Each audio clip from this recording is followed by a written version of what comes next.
एक बार महात्मा बुद्ध अपने शिष्यों के साथ तीर्थ यात्रा के लिए जा रहे थे। चलते चलते रास्ते में एक गांव आया। महात्मा बुद्ध ने कहा कि आज का विश्राम इसी गांव में करते हैं। यह कहकर शिष्यों सहित उस गांव में चले गए।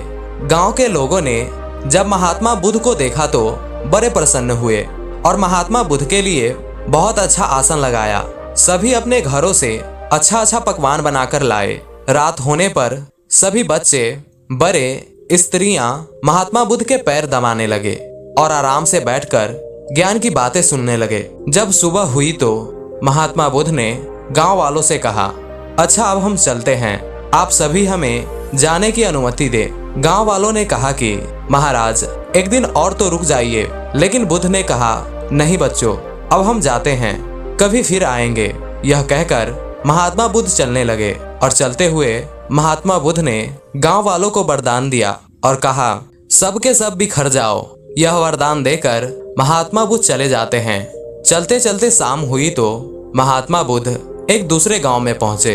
वहां पहुंचते ही बच्चों का एक बड़ा सा झुंड आया और महात्मा बुद्ध को चारों तरफ से घेर लिया। कोई मिट्टी फेंकता तो कोई कीचड़ उछालता। महात्मा बुद्ध और उनके शिष्यों ने उन लोगों से बड़ी ही मुश्किल से पीछा छुड़ाकर एक दूसरे जगह पहुंचे और जो उनके पास फटा पुराना कंबल था उसे बिछाकर बैठ गए।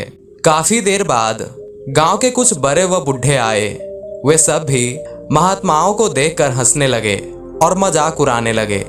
एक जवान ने तो महात्माओं का कंबल ही छीन लिया और कहा, इनके क्या काम आएगा, कम से कम मेरी भैंस तो ओढ़ेगी।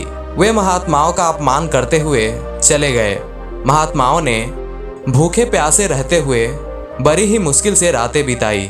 सुबह होते ही महात्मा बुद्ध चलने लगे और चलते हुए गांव वालों को वरदान दिया कि सबके सब बसे रहो। गांव से काफी दूर जाने के बाद जंगल में एक तालाब आया और कुछ फल के पेड़ नजर आए। तो महात्मा बुद्ध ने कहा, बच्चों यहाँ थोड़ी देर विश्राम करते हैं। वहाँ महात्मा लोगों ने फल खाते हैं और तालाब का शीतल जल पीते हैं। तब एक शिष्य ने कहा, महात्मा क्षमा करें, हमें एक बात खटक रही है, आप नाराज ना हो तो हम पूछ सकते हैं। तब महात्मा बुद्ध ने कहा, बोलो बच्चों, क्या जानना चाहते हो। शिष्य ने कहा, महात्मा जिस गांव में हमारी अच्छी सेवा हुई वहां के कितने अच्छे लोग थे। उन लोगों को तो आपने वरदान दिया कि बिखर जाओ, और जिस गांव में हमारा अपमान हुआ उन लोगों को आपने वरदान दिया कि सबके सब बसे रहो। तब महात्मा बुद्ध बोले, देखो बच्चों, पहले गांव में कितने अच्छे विचार वाले आदमी थे। वह आदमी बिखर जाएंगे तो दुनिया के कोने कोने में फैल जाएंगे और जहां भी जाएंगे सभी को अच्छे विचार सिखाएंगे। इसलिए मैंने उनको बिखर जाने का वरदान दिया।